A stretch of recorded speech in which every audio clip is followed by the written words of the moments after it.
आप सभी को जय हिंद, जोहार, साथियों स्वागत है। जेटेड सीडीपी बाल विकास का बहुत महत्वपूर्ण क्लास लेकर आए हैं। जो आज को क्लास को देखना बहुत महत्वपूर्ण है और आप चाहते हैं कि मेरे क्लास से लगातार जुड़े रहते आप हैं तो आप पास ही नहीं, आप 120 लाएंगे। और आप चाहते हैं कि जेटेड परीक्षा में आप बाल विकास में 30 में 30 लाना चाहते हैं और 150 में 120, तो प्यारे साथियों चैनल को लाइक और सब्सक्राइब कर लीजिएगा। मेरी रणनीति को फॉलो कीजिए, आप पास ही नहीं, आप 120 लाने वाले हैं और रामबाण उपाय बताएंगे। ट्रिक से दिमाग में ही सब क्लास में ही याद करवा देंगे, रटने की कोई जरूरी नहीं है। न संघर्ष न तकलीफ, खाक मजा है जीने में। बड़े बड़े तूफान थम जाते हैं जब आग लगी हो सीने में।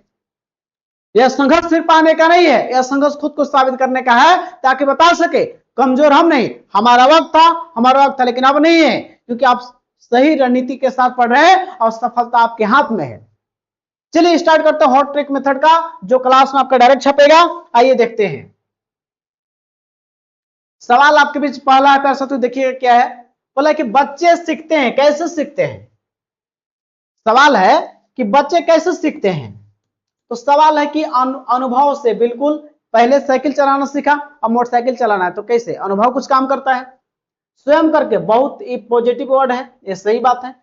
प्रश्न पूछकर, यानी बच्चा एक्टिव है, अच्छा चीज है। और एक दूसरे अनुकरण करके, बिल्कुल। तो ये आपको चारों सही है, यानी कि ये आपका ये सभी जिस ऑप्शन में हो जाएगा सही, ये चारों ऑप्शन सही है। ये टैग वर्ड है डायरेक्ट साथियों, इसमें कुछ करना ही नहीं था, ऑप्शन चारों सही। अगले सवाल की ओर बढ़ते हैं। सवाल आपके बीच में है, ध्यान दीजिएगा। जो आपको दिमाग में छपेगा, बोल रहा है क्या है। किस मनोवैज्ञानिक के अनुसार अनुभव द्वारा व्यवहार में रूपांतरण लाना या परिवर्तन लाना क्या कहलाता, अधिगम कहलाता है? ये कौन बोला? अनुभव द्वारा अपने व्यवहार में। तो अनुभव द्वारा अपने व्यवहार में परिवर्तन लाना ही क्या कहलाता है? कौन बोले हैं? तो आपकी बोले हैं गेट्स बोले हैं। कौन बोले हैं? गेट्स बोले हैं कि अनुभव द्वारा अपने व्यवहार में परिवर्तन लाना, गेट्स साहब बोले हैं। तो आपका ऑप्शन 2 हो जाएगा। अब हरलॉक साहब क्या बोले हैं? बोले हैं कि वृद्धि होना ही केवल विकास नहीं है। वृद्धि होना केवल विकास नहीं है। बोले हैं कि इसका मतलब है कि उसकी पूरी सभी तरह का विकास हो, जैसे उसकी शारीरिक हो, मानसिक हो, उसका सामाजिक हो, यानी हर चीज को बोले कि क्रम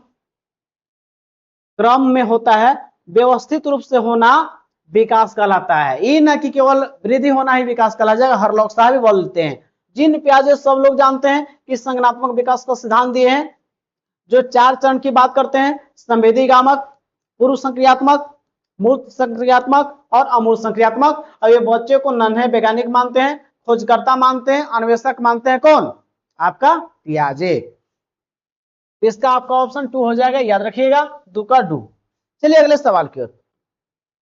सवाल अगला आपके बीच में है साथियों। सवाल है कि सिर पदामुख मतलब क्या बोल रहा है? किसमें से, सवाल है निम्नलिखित में से कौन सा जोड़ा सुमिलित नहीं है? इसमें से कौन जोड़ा है जो एक साथ सही नहीं है? तो सिर पदामुख, ये तो सही बात है, सिर से पैर की ओर होता है, ये बात सही है, ये तो आप करेक्ट है। समीप दूराभिमुखी, जो आपको केंद्र से शुरू होता है वो चारों तरफ, केंद्र से शुरू होकर चारों तरफ, ये भी बात सही है। और निरंतरता का सिद्धांत यही कहता है कि बच्चा का गर्भ से शुरू होके और जीवन पर्यंत चलता है, यानी कि कभी नहीं रुकने वाली संस्था है, ये कभी नहीं रुकता है। विकास कभी स्लो हो जाएगा लेकिन होगा, विकास जरूर है। ये भी सही है, तीनों सही है। तो गलती कौन होगा?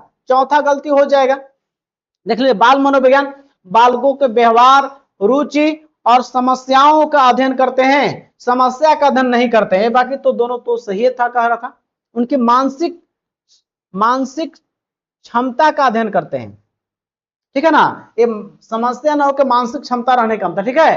तो आपका इसलिए गलत है और आपका ये 3 गो सही है और गलती पूछा था तो नेगेटिव का आंसर नेगेटिव हो गया। बस चलते हैं आगे सवाल में। आप जीतने के लिए बने हैं, आपको कोई हरा नहीं सकता है। हरा सकता है तो खुद आपको, यदि आप मान लेंगे तो आप ठान लिए तो आपकी जीत पक्की है। क्योंकि आप याद रखिएगा, विरासत से तय नहीं होंगे सियासत के फैसले। अब उड़ान तय करा कि आसमान किसका होगा, आपका होने वाला है। बस इंतजार कीजिए, आने वाला 2 महीना पढ़ लीजिए आंख मूंद के, और 2 महीना के बाद जो करना हो कीजिएगा, पास कर जाइए जेटेट परीक्षा।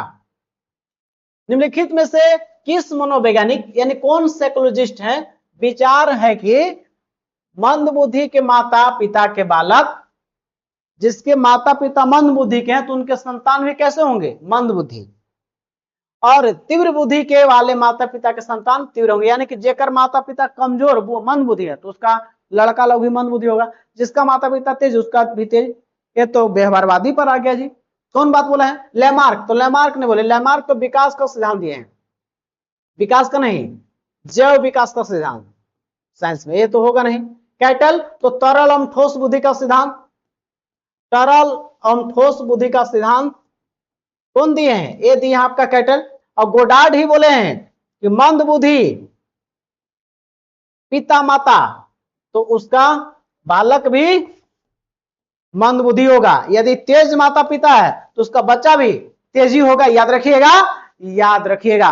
और ये विकास नेचुरल सिलेक्शन का सिद्धांत डार्विन दिया है ना, विकास का सिद्धांत दिया आपका डार्विन, ये साइंस से जुड़ा हुआ है, दो वैज्ञानिक थे। तो यहां पे जो है कौन हो जाए, गोडार्ड ही बोला है कि जिनके माता पिता तेज उसके बच्चे तेज, जिनके माता पिता मंद बुद्धि के तो उनके बच्चे मंद बुद्धि, गोडार्ड बोला है, ठीक है ना। चलिए अगले सवाल पे, चलिए अगला सवाल आपके बीच में बोल रहा है क्या है, बोला है कि माता के शरीर में गुणसूत्रों की संख्या कितनी होती है, माता के शरीर में गुणसूत्रों की संख्या कितनी होती है, आपको क्या हो जाएगा 23 जोड़ी। कितना जोड़ी होता है, 23 जोड़ी, याद रखिएगा, याद रखिएगा। चलिए तो आपका हो गया मनुष्य, यहां मनुष्य में गुणसूत्रों की संख्या लिख लीजिएगा, मनुष्य में गुणसूत्रों की संख्या कितना होता है, तो 23 जोड़ी होता है। चलिए अगला सवाल आपके बीच में, सवाल है सिगमंड फ्राइड के मनोवैज्ञानिक, सिगमंड फ्राइड को बताया था आपको कि मनोविश्लेषणात्मक सिद्धांत दिए हैं कि किस भाग के अंतर्गत व्यक्ति का शारीरिक और मूल आवश्यकता आती है। तो प्यारे साथियों इनका दो तीन गो है, ईड है, ईगो है और आपका सुपर ईगो है। ये आपको तीन चीजें, ईडो कहता है कि मेरा जो है जो भी समस्या है भूख प्यास मिटना चाहिए, हम कुछ नहीं जानते हैं, भूख प्यास उसके लिए चोरी करना पड़े या बुरा काम करना पड़े उससे मतलब नहीं है, यानी कि उसकी आवश्यकता शारीरिक रूप से पूरा होनी चाहिए, शारीरिक या मूल आवश्यकता है पूरा होना चाहिए, वो बोला है ईड में। लेकिन आपका सेकंड आता है, आंसर तो इसका यह हो जाएगा मूल आवश्यकता पूर्ण करने वाला आईडी। और ईगो कहता है कि देखो भैया तुम बुरा काम करो, चोरी करे जा रहा है बुरे काम है लेकिन थोड़ा मुंह बांध उनके जाना, यानी कि सही गलत में सामंजस्य बैठाता है कौन, ये अहम। और सुपर ईगो कहता है कि नहीं तुमको अच्छा काम करना है, सबसे अच्छा काम करना है, नैतिक काम करना है, नैतिक काम करना है जो सही है, ये पराहम सुपर ईगो। इसका आंसर तो आपका यह हो जाएगा, बाकी अपना हिसाब से देख लीजिएगा। चलिए हो गया आंसर, अगले सवाल की ओर। सवाल आपके बीच में है जो आपके लिए बेहतरीन सवाल है और आपके एग्जाम में छपेगा ही और छपेगा। किस मनोवैज्ञानिक के ने इस बात पर बोल दिया है कि खेल संज्ञानात्मक, भावनात्मक और सामाजिक विकास को बढ़ावा देता है। प्यारे साथियों खेल यानी कि बच्चा जहां पे ग्रुप में रहेगा, और ग्रुप किससे जुड़ा हुआ, समाज से, और समाज और संस्कृति बोल दे या भाषा बोल दे, ये सब जुड़ा किससे चल जाता है, तो तुरंत चल जाएगा बाइक उसकी जुग दौड़ल दौड़ल। गुरुजी समाज, संस्कृति और भाषा जो बोले हैं, आप बोल दिए हैं कि जो रूस के वैज्ञानिक हैं जो पाड़ और ढांचा से जुड़े हुए और जेडपीटी इनकरे बात कह दी आपने। इस प्रकार से बाल विकास होना चाहिए आपको, खेल ग्रुपिंग में रहेगा, चीजों को समझेगा, ठीक है, तो आपको हो जाएगा। जीन पियाजे तो आपको पता है संज्ञानात्मक विकास का सिद्धांत दिए हैं, 4 अवस्था। कोहलबर्ग नैतिक विकास का सिद्धांत, सही गलत क्या है, जिसमें आपको 3 चरण में बताए हैं और स्टेज बताए हैं 6 गो। क्रो एंड क्रो बोले हैं कि अपनी ज्ञान और आदत में अभिवृद्धि करना ही अधिगम कहलाता है, ज्ञान और अभिवृद्धि में अर्जन करना ही क्या कहलाता है, अधिगम। सीखना, ज्ञान अभिवृद्धि में, ज्ञान और आदत में अभिवृद्धि का अर्जन करना ही अधिगम, जो क्रो एंड क्रो। आपका आंसर तो इसका कौन हो जाएगा, का करेक्ट। चलिए अगले सवाल की ओर जो आपके लिए बेहतरीन सवाल है, बोल रहा है सवाल में कि निर्माण और खोज किस सिद्धांत को प्रतिपादक मनोवैज्ञानिक ने किया है। निर्माण एवं खोज के सिद्धांत का प्रतिपादन किस मनोवैज्ञानिक, जहां पर आपको मिल जाए अन्वेषक का, खोजकर्ता का, निर्माणकर्ता का, जहां मिल जाए नन्हे वैज्ञानिक का, जहां मिल जाए रचनावाद का, ये सभी जाता है पियाजे की ओर। इसको ध्यान रखिएगा, किसको जाता है, आपको पियाजे की ओर। तो पियाजे ऑप्शन में आपका ही यहां सही हो जाएगा। सेकेंड, अब ये तो आपको पता है कि सामाजिक सांस्कृतिक सिद्धांत दिए तो होगा नहीं। वुडवर्थ जो बोला है प्रेरणा के बारे में, कि जो आपका लक्ष्य है उसको निश्चित दिशा में और निश्चित रूप से बढ़िए आगे, आपकी सफलता निश्चित है।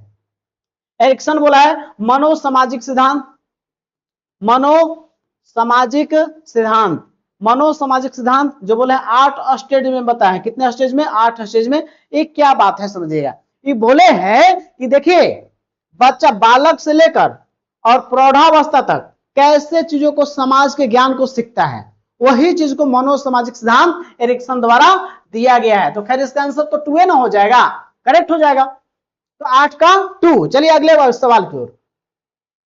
सवाल 9 नंबर जो आपके बीच में है, और आपको तय करना कि सवाल का आंसर क्या होगा। शिक्षा का अधिकार अधिनियम यानी कि आरटीई, शिक्षा का अधिकार अधिनियम 2009 देश में कब लागू हुआ। तो प्यारे साथियों 1 अप्रैल 2010 को याद रखिएगा। और एक और चीज है, जहां पे अनुच्छेद 21A कहता है, या 21 का, कि 6 से 14 वर्ष के बच्चे को अनिवार्य निःशुल्क शिक्षा उपलब्ध कराना है। अनिवार्य निःशुल्क शिक्षा उपलब्ध कराने की बात किया जाता है, ध्यान रखिएगा इसको। और एक 1:30 और 1:35 किसका रेशियो आप लोग कमेंट कीजिएगा। तो 1:5 में कितने छात्रों पर एक शिक्षक होगा और 6:8 में कितना होगा, आप लोग कमेंट कीजिएगा हमको। चलिए तो इसका आंसर कौन हो जाएगा, शिक्षा का अधिकार अधिनियम पूरे देश में 1 अप्रैल 2010, राइट लीजिए इसको। शिक्षा का अधिकार अधिनियम कब लागू हुआ पूरे देश में, 1 अप्रैल 2010। छपेगा सवाल, इसलिए इसको इंपोर्टेंट में रखिएगा VVI में। 9 का हो गया सही। अब अगले सवाल की ओर। यहां पे सवाल कहता है प्यारे साथियों, बोल रहा है कि निम्नलिखित में से किस शिक्षा का केंद्र बिंदु कला और सामाजिक विज्ञान है। कला और सामाजिक विज्ञान किससे जुड़ा हुआ है, मॉन्टेसरी शिक्षा नहीं, संरचनावादी मानवतावादी शिक्षा से जुड़ा हुआ है, जिसमें कला और आपको सामाजिक विज्ञान जुड़ा होता है। तो आपका 10 का 3 आंसर हो गया। अगले सवाल की ओर। सवाल आपके बीच में है प्यारे साथियों, देखिएगा। बोल रहा है कि निम्नलिखित में से किस मनोवैज्ञानिक ने 3 प्रकार की बुद्धि का उल्लेख किया है। प्यारे साथियों 3 प्रकार की बुद्धि का उल्लेख कौन किया है, तो वो मूर्त है, अमूर्त है और आपका सामाजिक बुद्धि। ये इसके 3 प्रकार की बुद्धि की बात की है थॉर्नडाइक और थॉर्नडाइक। ये भी कह सकता बहुकारक सिद्धांत, बहुकारक सिद्धांत जो बुद्धि का दिए हैं वो कौन दिए हैं, यही थॉर्नडाइक दिए हैं। थॉर्नडाइक नहीं, प्रयास एवं त्रुटि का सिद्धांत दिए हैं, प्रयास और त्रुटि। और ये अपना प्रयोग किए थे इस पर, भूखी बिल्ली पर उसको उत्तेजना के लिए उसको भोजन रख दिए थे। या बोलते आपसे उद्दीपन अनुक्रिया सिद्धांत, उद्दीपन एवं अनुक्रिया सिद्धांत, ये बोलेगा तो थॉर्नडाइक। और बुद्धि कितने प्रकार के, 3 प्रकार, कौन बोल दिए, एल थॉर्नडाइक। आपका ऑप्शन 1 ही सही हो जाएगा। प्यारे साथियों ट्रिक बताएं, दीपक और अनु ने अपनी बिल्ली को थॉर्नडाइक के पिंजरे से निकालने का प्रयास किया। यानी बात हो रहा है दीपक से उद्दीपन अनुक्रिया सिद्धांत और अपना प्रयोग बिल्ली पे थॉर्नडाइक द्वारा, और प्रयास त्रुटि सिद्धांत इससे जुड़ा हुआ है। स्पीयरमैन बुद्धि का 2 कारक सिद्धांत कौन दिए हैं, स्पीयरमैन, एक सामान्य बुद्धि, एक विशिष्ट बुद्धि। थॉमसन सैंपलिंग थ्योरी यानी कि प्रतिदर्श सिद्धांत कौन दिए हैं बुद्धि के, गिलफोर्ड। त्रिआयामी सिद्धांत, बुद्धि का 3 आयामी सिद्धांत कौन दिए हैं, गिलफोर्ड। तो थॉर्नडाइक तो देख लिए, बुद्धि 3 प्रकार के, या बोल देगा बहुकारक। तो स्पीयरमैन बुद्धि का 2 कारक सिद्धांत, super Spearman. Thomson sampling theory या प्रतिदर्श सिद्धांत। और त्रिआयामी 3D कौन दिए हैं, गिलफोर्ड साहब दिए हैं। तो आपका आंसर हो जाएगा इसका, तो आपका फर्स्ट आंसर टिक करके आगे बढ़ जाना है। चलिए अगले सवाल की 12 नंबर सवाल आपके बीच में है, क्या कहता है आपके बीच में है। बोल रहा है कि बुद्धि के एक कारक सिद्धांत का प्रतिपादन, बुद्धि के एक कारक सिद्धांत का तुरंत बोल दिया तो बीने, एक कारक सिद्धांत, बुद्धि के एक कारक सिद्धांत बीने, कौन बोले हैं, ये बीने दिया, ये छपता है सवाल, बुद्धि के एक कारक सिद्धांत बीने। और बोल देगा बुद्धि का सूत्र कौन दिया था शुरू में, तो शुरू में 1912 में टर्मन आपका दिया था स्टर्न, लेकिन ये बोल दिया कि मानसिक आयु बटे वास्तविक आयु केवल, इतना ही कह के चला गया, एक राम गुना कुछ नहीं किया। और टर्मन जी आए बोले कि बुद्धि का सूत्र संशोधित सूत्र ही दे दिए, कौन दे दिए, बुद्धि का संशोधित सूत्र कौन दिए हैं, टर्मन, जो मानसिक आयु बटे बुद्धि का संशोधित सूत्र कौन दिए हैं। और यहां पे मिटा दीजिए, अब टर्मन तो देख लिए, अब देख लीजिए बुद्धि का संशोधित सूत्र जो दिया है टर्मन 1916 में, कुछ नहीं किया, बोला कि मानसिक आयु बटे मानसिक एज बटे वास्तविक एज, अगुना में 100 कर दीजिए, और कोई बुद्धि का मानसिक आयु वास्तविक आयु दिया है उसका आयु को निकाल दीजिए। ये आकलन परीक्षा में सवाल आया हुआ है। बुद्धि का संशोधित सूत्र कौन दिया है, टर्मन 1916 है क्या, मानसिक आयु बटे वास्तविक आयु, और गुना में 100, यदि मानसिक आयु जो दिया रख दीजिए, वास्तविक आयु रख दीजिए, और निकल जाएगा आईक्यू। और जिसका आईक्यू लेवल 140 प्लस होता है वो प्रतिभाशाली होता है। चलिए अगले सवाल की ओर बढ़ते हैं। इसका आंसर कौन हो जाएगा, बुद्धि के कारक सिद्धांत बी ने, बुद्धि के कारक सिद्धांत बी ने टिक कर दीजिए और आपका सही हो जाएगा। चलिए सवाल यहां पे 13 नंबर है, क्या कहता है, सवाल कहता है कि नई शिक्षा नीति 2020 यानी कि नीप 2020 यानी कि नेशनल एजुकेशन पॉलिसी 2020 यानी कि राष्ट्रीय शिक्षा नीति 2020 समकालीन नीतियां सीखने की किस शिक्षा शास्त्र को प्रस्तावित करती है।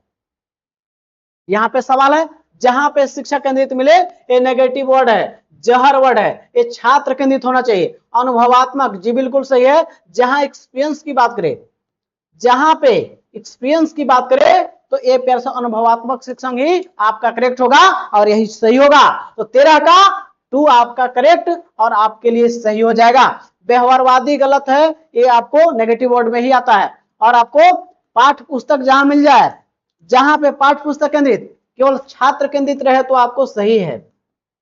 जहां पे बच्चे की रुचि को ध्यान रखा जाता है, उसके व्यवहार का और उसके क्षमता के अनुसार शिक्षा देना छात्र केंद्रित होता है, जो बच्चे के लिए रुचिकर होता है। बहुत बेहतरीन सवाल, 13 का 2 सही। अगले सवाल की ओर, सवाल आपके बीच में है, ध्यान दीजिएगा। बोला है कि राष्ट्रीय शिक्षा नीति 2020 के अनुसार एक शिक्षक को शिक्षण अधिगम प्रक्रिया के दौरान प्राइमरी स्कूल के बच्चों यानी 1 to 5 के बच्चों को संप्रेषण के लिए किस भाषा का प्रयोग, संप्रेषण उन्हें बातचीत करने वक्त के लिए, ठीक है। और शिक्षण अधिगम यानी सीखने सिखाने के दौरान जब आप सिखा रहे हैं किस भाषा का प्रयोग करेगा। जहां पे केवल मिले तुरंत कर दीजिए, ये जहर वर्ड है, नेगेटिव वर्ड है, होगा नहीं। फिर इसमें भी केवल वर्ड है, जहर वर्ड है, हिंदी इंग्लिश कुछ मतलब नहीं, नेगेटिव वर्ड है, केवल जहर वर्ड। और यहाँ पे बच्चे की मातृभाषा जहां पे मदर टंग मिल जाए वो आपको प्यारे साथियों 1 to 5 के लिए बेहतरीन है। और यहां तक बोला कि 6 to 8 तक संभव हो तो बच्चा को शिक्षा देना है। मातृभाषा बच्चे के सीखने के क्या है, मातृभाषा जो है, मातृभाषा कहे या घर की भाषा बोले, ये आपका बच्चे के, सुन लीजिएगा, बच्चे के सीखने का स्रोत देखना है, सीखने के स्रोत के रूप में, संसाधन के रूप में लेना है, संसाधन के रूप में लेना है इसको, किसके रूप में, संसाधन के रूप में देखना है इसको। और सीखने का माध्यम सीख लेना है इसको, बाधा नहीं है, घर की भाषा को बाधा नहीं है, ये सीखने का माध्यम समझना है। जहां मिल जाए ये पॉजिटिव वर्ड में आता है टैग, जहां मिले उसको सही मार दीजिए आंख मूंद के, तो आपका हो जाएगा 4 आंसर, ठीक है। तो साथियों एक सवाल थे और आप चाहते हैं कि आप जुड़ना हमसे तो आप जुड़ सकते हैं। ये तो आप फ्री में क्लास यूट्यूब पर मिलेगा ही। अब आप चाहते हैं कि आपको एक बेहतरीन नोट्स मिल जाए, जो आपको JCRT पर आधारित नोट्स मिल जाएगा, आपको PYQ दे देंगे और प्रैक्टिस सेट दे देंगे। और इसके साथ ही आपको पैड ग्रुप में टेस्ट मिलता है, आपको निःशुल्क मिलेगा। और वहां पे डेली टेस्ट होगा जहां आपकी तैयारी बेहतरीन हो जाएगी, जहां पे प्रॉपर गाइडलाइन, CDP हो, तमाम EVS हो, टोटल नोट्स मिल जाएंगे। आप जुड़ना चाहेंगे तो दिया हुआ नंबर पे करके जुड़ सकते हैं और आपकी तैयारी बेहतरीन हो जाएगी। यार साथियों, इस वीडियो को अंतिम तक देखने के लिए तमाम साथियों को तहे दिल से धन्यवाद। जय हिंद, जोहार। साथियों, आप जीतने के लिए बने हैं। रख हौसला, मंजर भी आएगा, प्यासे के पास चलकर समुंदर भी आएगा। थक कर न बैठे मंजिल के मुसाफिर, मंजिल मिलेगी, मिलने का मजा भी आएगा। जो आपके विरोधी आपसे जलते हैं उनके लिए उनका मस्तक भी झुकेगा, उनका अहंकार भी टूटेगा। तू बस शांत होकर अपनी मंजिल को बढ़ता चला जा। आज तू जमाने के आगे झुका है, कल तेरे आगे पूरा आसमान झुकेगा, पूरा आसमान झुकेगा। अच्छा से पढ़िए, ईमानदारी से पढ़िए, आपकी सफलता निश्चित है। और सटीक रणनीति से पढ़ना जरूरी है। और फिर मैंने खुद ही सीटेट पास किया है और हमसे पढ़े हुए लोग सीटेट पास करके बिहार में शिक्षक बन गए और उनका फोटो मेरा यूट्यूब के लोगों में लगा हुआ है। अभी वीडियो देख रहे हैं, उसके बाद देख सकते हैं बीपीएससी टीचर। तो आप सफलता निश्चित करना चाहते हैं तो जुड़ सकते हैं। टोटल नोट्स मिल जाएंगे और जेसीईआरटी का लाइन बाय लाइन नोट्स मिलेगा। प्यारे साथियों, इस वीडियो को अंतिम देखने के तमाम साथियों को तहे दिल से धन्यवाद। आपको वीडियो अच्छा लगा तो लाइक और सब्सक्राइब और शेयर जरूर करें, ताकि आपके लिए लगातार हम यूट्यूब पर वीडियो बना सके और आपकी तैयारी में हम सहयोग कर पाए। और तैयारी के साथ साथ न्यूज का वीडियो चाहते हैं पहले तो उसके लिए भी आपको मिल जाएगा। जय हिंद साथियों, मिलते हैं नेक्स्ट वीडियो में। अपना ख्याल रखें, आप जीतने के लिए बने हैं। जय हिंद साथियों।